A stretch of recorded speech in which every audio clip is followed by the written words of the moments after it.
মনের বিষয়টা আল্লাহ ছাড়া কেউ জানে না।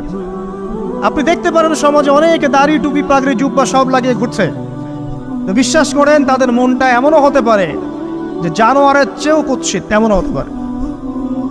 আবার আপনি দেখবেন সমাজে এমন অনেক মানুষ ঘুরছে যারা হয়তো অনেক পাপে লিপ্ত মনে হচ্ছে, কিন্তু মনের মধ্যে সততা আছে। আর যার মনের মধ্যে সততা আছে, আল্লাহ বা কোনো না কোনো দিন ইনশাআল্লাহ তাকে হেদায়েত দিবে। এটা আমরা আমাদের অভিজ্ঞতা থেকেও দেখেছি। এমন অনেক মানুষকে আমরা দেখেছি যে ড্রাগ অ্যাডিক্টেড ছিল, মিউজিক করেছে,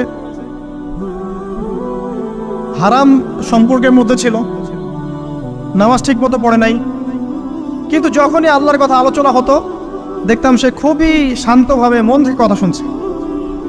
এই কথা শুনতে শুনতে শুনতে একদিন মাশাআল্লাহ এখন দেখবেন যে চিল্লা দিয়ে বেড়াচ্ছে বিভিন্ন মসজিদে। আল্লাহ হেদায়েত দিয়েছে, সব ছেড়ে দিয়েছে। এরকম মানুষের অভাব নাই কিন্তু সমাজে। তো এখানে আল্লাহ পাকের রহমত বা দয়ার একটা উজ্জ্বল দৃষ্টান্ত দেখতে পারবেন। ঠিক এরকম আরো একটা ঘটনা